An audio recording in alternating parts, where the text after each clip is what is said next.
Hey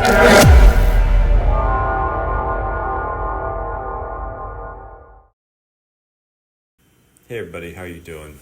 Hey, look at this. My SodaStream is starting to run out of CO2. And you can tell by lifting up the tank. You can feel it's a lot lighter. And what do we need to do? What does it look like when it's low? So when you're making soda with your SodaStream and the CO2 is low, you'll notice the output is a lot weaker. But you still have some of the fizziness to the water, but definitely not what you had before. So that's this is a good sign right here to tell. So anyways, I've got a new tank and I weighed it before. I know what the weight is before it has CO2 and after. And I put a scale down this time on the floor. And I left that little sheet of paper there so I know how much it weighs.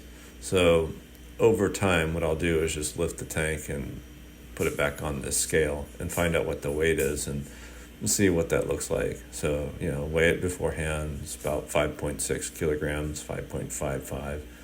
And the CO2 in there, I know how much is in there, so 2.5 kilograms.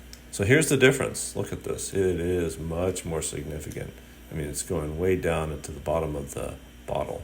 So that's the difference. Hope this helps. Links are in the subscription, and thanks a lot for watching. Take care.